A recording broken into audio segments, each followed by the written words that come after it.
অভয় সিঁদুর লাগিয়ে দিচ্ছে রোশনিকে। সেই সময় বরুণ এসে অভয়ের হাত ধরে ফেলল আর বলল, অভয়, তুমি কি পাগল হয়ে গেছো? তুমি কি করতেছো? তোমার মাথা ঠিক আছে?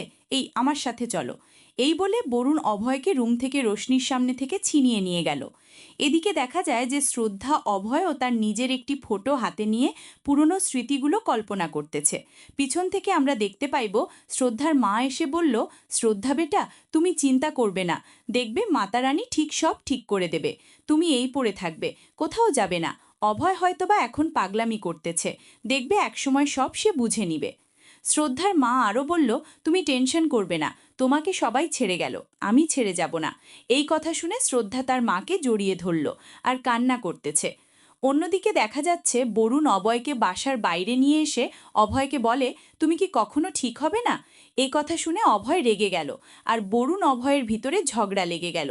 বরুণ উভয়কে একটা থাপ্পড় দিয়ে দিল। সিঁড়ির আড়াল থেকে ডক্টর রোশনির সব দেখতেছে। প্রিয় ভিউয়ার্স, ভাগ্যরেখা 402 ভিডিও নিয়ে চলে আসলাম।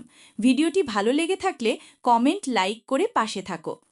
গল্পের শুরুতে আমরা দেখতে পাই যে তনুজা অভয়ের জননীকে উদ্দেশ্য করে বলে, শ্রদ্ধা অভয় আর আমাদের ত্রিপাঠী বংশের জন্য নিজের প্রাণ উৎসর্গ করতে পারে।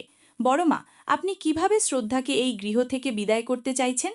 বরুণের মা যোগ করেন, অভয় যতটা যন্ত্রণায় আছে শ্রদ্ধা তার চেয়েও বেশি কষ্ট পাচ্ছে, সেটা কি আপনারা অনুভব করছেন না? এরপর কীর্তি অভয়ের মাকে বোঝায় যে অভয়কে সুস্থ করতে শ্রদ্ধা দিনরাত পরিশ্রম করে যাচ্ছে। তবে অভয়ের মা নিজের জেদ ধরে রেখে বলেন, আমি সব দেখছি, কে কার জন্য কতটুকু করছে তা আমার অজানা নেই। অভয়ের মা সবার সামনে করজোড়ে বিনতি করে বলেন, অভয় এখন রোশনিকে নিয়ে সুখে আছে, তোমরা ওদের শান্তিতে থাকতে দাও এবং নতুন জীবন শুরু করতে দাও। পরবর্তী দৃশ্যে দেখা যায় ঘরের ভিতর অভয় নিজ হাতে রোশনিকে সাজিয়ে দিচ্ছে। রোশনি প্রশ্ন করে, আমাকে কেমন দেখাচ্ছে? অভয় মুচকি হেসে বলে, কিছু একটা অপূর্ণ আছে, দাঁড়াও। এই বলে অভয় তার কপালে একটি টিপ পরিয়ে দেয় এবং বলে, আমার স্ত্রীকে এখন একদম নিখুঁত লাগছে, চলো দ্রুত আমাদের পরিণয় সম্পন্ন করি।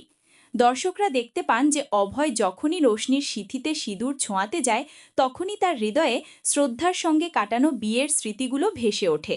ঠিক সেই মুহূর্তে বরুণ সেখানে উপস্থিত হয়ে সিঁদুরদান আটকে দেয়। বরুণ অভয়কে একপাশে নিয়ে গিয়ে ঝাড়ি দিয়ে বলে, তুই কি তামাশা শুরু করেছিস?